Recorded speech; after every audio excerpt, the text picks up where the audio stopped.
As a child, I had dreams as big as the sky. I wanted to be an artist, to paint the world in colors only I could see. But my parents had different plans. Study hard, get a stable job, don't waste time on silly passions. My life was confined to 4 walls, filled only with books and silence. While other kids played outside, their laughter echoing through the streets, I remained behind the window, sketching a life I wished I had, one filled with adventure, friendship, and love. I always told myself that one day I'd break free. But fate had its own story to tell. At 18, I met Ryan. He was confident, charming, and different from anyone I'd ever known. His words were like magic, his presence intoxicating. "You don't have to hide," he told me one evening by the lake. "You deserve to be seen." It was the first time anyone had made me feel special. I was swept away, believing love was the missing piece in my life. Ryan became my everything. My grades slipped, my dreams faded, but none of it mattered. I had him. When he proposed, my heart said yes before my mind could think. I was just 19, with no degree, no job, and no real experience. My parents disapproved, but I thought love was all I needed. "You don't need to work," Ryan assured me. "I'll take care of you." And so, I gave up my dreams, my independence, all for love. At first, it was magical. We traveled, laughed, and promised each other forever. But soon, the cracks began to show. "Why do you dress like that?" he asked one day, his tone sharp. "I just like it," I replied, confused. "Well, I don't. Change it." It started small. My clothes, my hobbies, my friends. Before I realized it, I was no longer myself. Over time, his love became control. He decided where I went, who I spoke to, and what I did. I wasn't a person anymore. I was his shadow. Then came the insults. "You can't do anything right," he'd say, dismissing my efforts. Silence filled our home like poison. I told myself it was just a phase, and that things would get better. I was wrong. When I became pregnant, I thought it would bring us closer.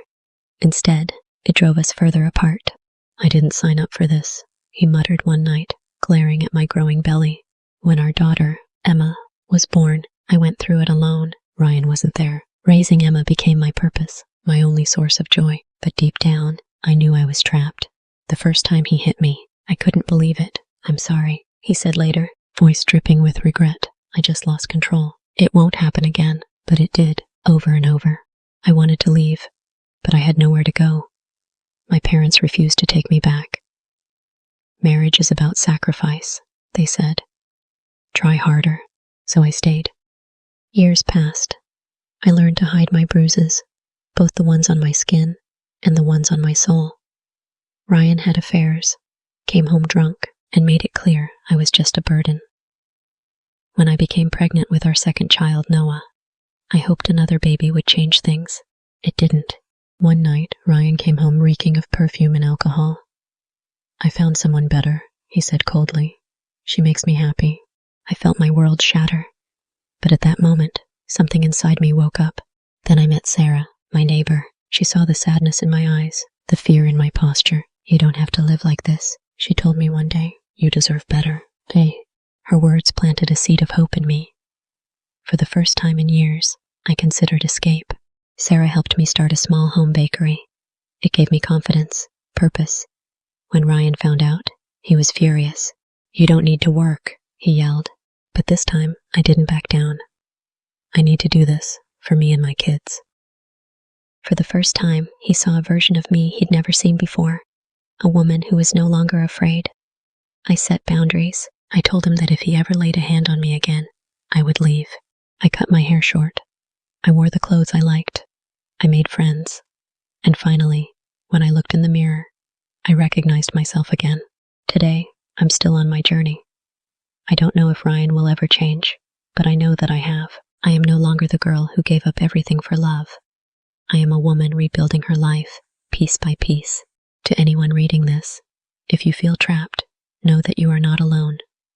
You are stronger than you think, and one day, you will find your way out, because I did. Starting over wasn't easy. I had nothing except my children and my love for art and baking. Slowly, I built a life for myself, not just to survive, but to thrive.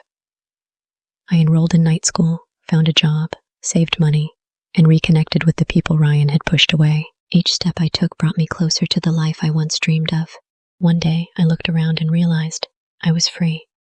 As a child, I had one dream, to become a dancer. The stage was my world, the music my heartbeat. Every twirl, every leap, every step felt like magic. But my parents had different ideas. Dancing won't feed you, they said. Focus on your studies, get a real job, and stop chasing illusions. So, I obeyed. Books replaced my dance shoes. Silence replaced the melodies I once loved.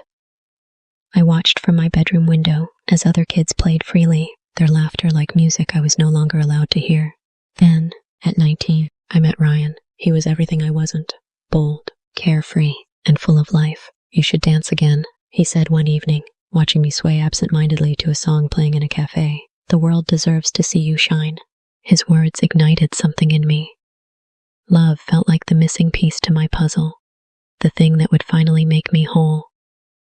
I fell fast and hard, believing he was my escape from a life of expectations. When Ryan proposed, I said yes without a second thought. I dropped out of college, left behind my ambitions, and stepped into a future where love was supposed to be enough. At first, it was magical. Late night talks, endless laughter, dreams whispered between stolen kisses. But soon, things began to change. Do you have to dress like that? He asked one evening. It's just a dress, I replied. Well, I don't like it. Change. It started with little things. My clothes, my friends, my time. Before I knew it, I was losing pieces of myself. Ryan's love became possessive and suffocating. He controlled where I went, who I saw, and even what I cooked for dinner. His words, once sweet, turned sharp. You're useless without me, he scoffed when I talked about picking up dancing again.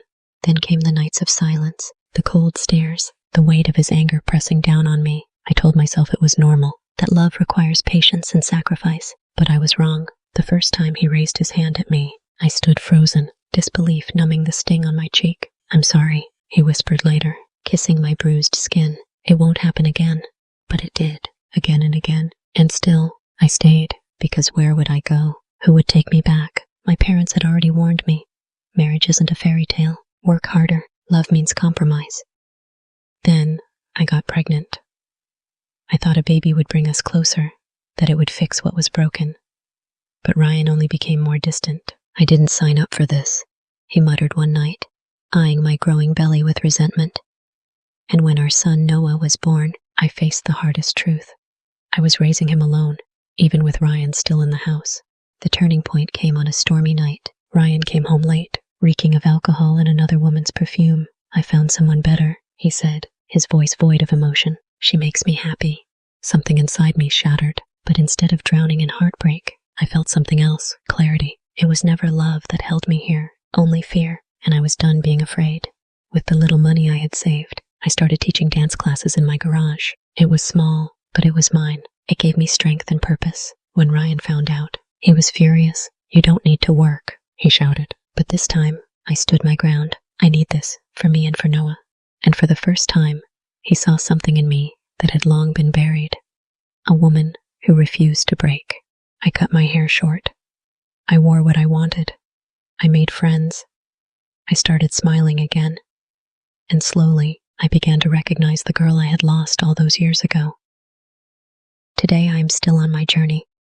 I don't know if Ryan will ever change, but I know that I have.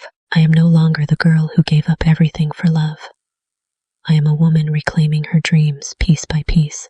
To anyone reading this, if you feel trapped, know that you are not alone. You are stronger than you think, and one day, you will find your way out, just like I did.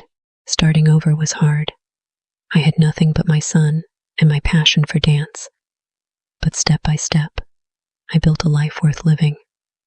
I enrolled in night school, got a job, and surrounded myself with people who lifted me up. And one day, I looked in the mirror and saw something I hadn't seen in years. Freedom. If my story reaches even one person who feels lost, let this be your sign. It's never too late to start again. Everyone watches my videos, but doesn't like and subscribe. Please like and subscribe. I love you all.